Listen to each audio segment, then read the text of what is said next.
na duhet tani një përmbledhje se si ta fuqizojmë, si ta kthejmë zonën në balancë. Në radhë parë ne s'duhet ta dëmtojmë. Tani, në qoftë se keni një kokë të bukur pranë shtëpisë tuaj apo po e bëni, apo një fushë të bukur, dhe ajo është në ekuilibër, po vazhdon mirë, po prodhon, pra diçka, imagjinoni sikur çdo ditë ju t'i hidhni kimikate, t'i hidhni element negativ kësaj toke, patjetër që ato ka filluar të shkatërrohet. E njëjta gjë ndodh me trupin tonë. Nëse do të hedhim sheqer, stres, toksina, si do thahen ato bimët, si toka do varfërohet, ashtu do ndëmtohet edhe pjesa e zorës. Pra e para është të eliminojmë ushqimet e dëmshme. Sheqerin, karbohidratet e rafinuara që na sillin problematike, ushqimet e përpunuara, fast foodet, alkoolin, antibiotikët, të jemi shumë kujdesshëm kur t'i marrim, vetëm në raste shumë të larta emergjencash, këto vajrat vegetal, stresi kronik, dhe mungesën e fibrave që është baza kryesore. Tani si duhet të rregulluar zora? E para një herë duhet të kuptojmë, është ushqimi, është ilaçi numër 1. Është ushqimi është i pari. Perime të freskëta të lehta. Fibra gradualisht duke futur në ushqimin tonë.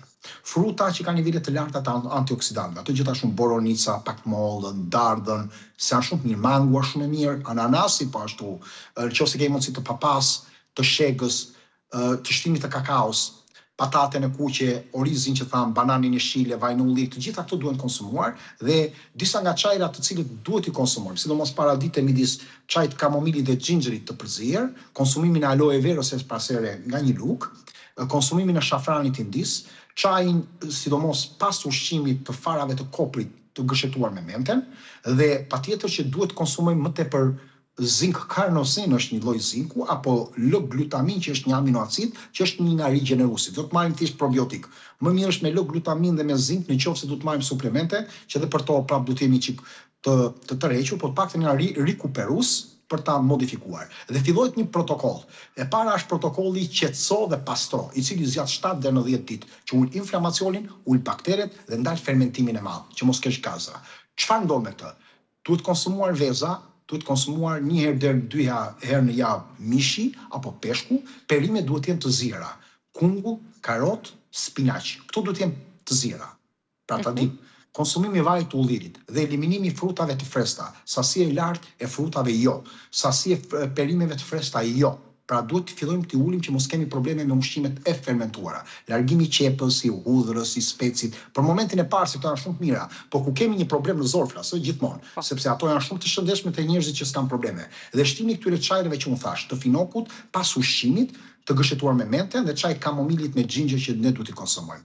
Ndoshta edhe çaji melisës pak në darkë për qetësim dhe në aspektin nervor. Pastaj fillon një protokoll i dytë që kalon pas një 10 ditëve, që të rrisim nivelin e mucinës, të forcojmë nivelin e murit të zorës dhe të ulim problemet që mos kalojnë toksinat lartë dhe ta forcojmë zorën. Çfarë përdoret? Supa e kockave, të mishit, pra kolagjen në mënyrë natyrale. Shtohen perimet të cilat këto perimet e freskëta që janë jeshile dhe shtohet niveli më i lartë i antioksidantëve që vjen nga frutët. Në drejtim. Dhe shtohet pashtu dhe vajrat esencial dhe përveç disa vajrave esencial, shtohen dhe element të omegës 3, pra të acideve yndyrore nga omega 3 apo dhe nga omega 9, që ne mund t'i marrim edhe nga produktet e peshkut. Dhe duhet shtuar pak më shumë niveli i aloe verës për të rekuperuar këtë gjendje. Pastaj fillon një protokoll i nivelit të tretë për të rregulluar problemin e mungesës së baktereve. Pra që të rrisin bakteret e mira, jo të rrisin direkt bakteret e mira. Protokollet fillojnë me radhë. Bakteret e mira rrisen pasi kompensohen. Prandaj është gabimi i marrjes shpesh i probiotikëve që në çastin e parë. Ktu futen probiotikët. Pra pasi kemi rikuperuar me 2 faza zorën, futemi në rikuperimin e marrjes të probiotikëve, të cilët janë të ndryshëm. Dhe se ndonjëherë sillin probleme. Shtohet niveli fibrave më shumë, shtohet niveli të shërës, farat e qias, farat e lirit, shtohen më tepër në ushqim, shtohet niveli probiotikëve, shtohet niveli i enzimave 3C për të modifikuar dhe rregulluar që të fillojë balanca bakteriale. Dhe vjen faza e 4 e protokollit, e cila është më afatgjatë, që duhet ta stabilizojë dhe ta ruaj qëllimin e tyre, që të ruaj jo vetëm balancën, po të bëj parandalimin e rikthimit që është baza kryesore. Dhe kjo pastaj duhet filluar që duhet bëjmë një kompensim të yndyrnave të mirave të shëndetshmeve, stabilizimit të nivelit të lartë të fibrave, shtimit të fibrave, diku 30 deri në 40 gram në ditë, shtimi i variacioneve të ushqimit dhe rregullimi i stilit të gjumit, aktivitetit fizik, menaxhimit të stresit nëpërmjet edhe çajrave, edhe kripës Epsom në banja, vajrat esencial, por dhe gjumit dhe fikës së dritat më shpejt, edhe leximit.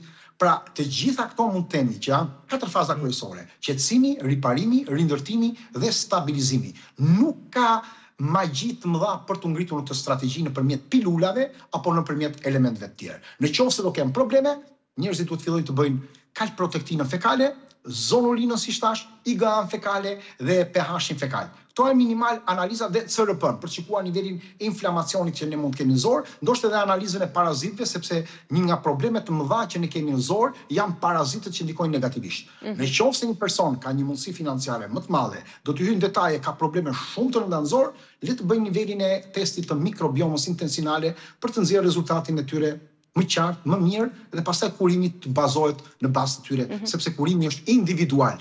Mua më bën mirë, 2 persona jemi të ndryshëm, kemi baktere të ndryshme, kemi një kemi mikrobiom. një ADN të ndryshme bakteriale apo dhe në zor, dhe mua më bën dëm aloe vera për zorin, ty mund të bëj mirë. L-glutamina në përgjithësi bën shumë mirë, zinku bën mirë, po jo zinku citrat, se ka disa lloj zinkësh pikolinat apo edhe karnozinë të tjerë, pra kanë disa lloj zinkësh, duhet një zink i posaçëm dhe duhet një sasi e posaçme.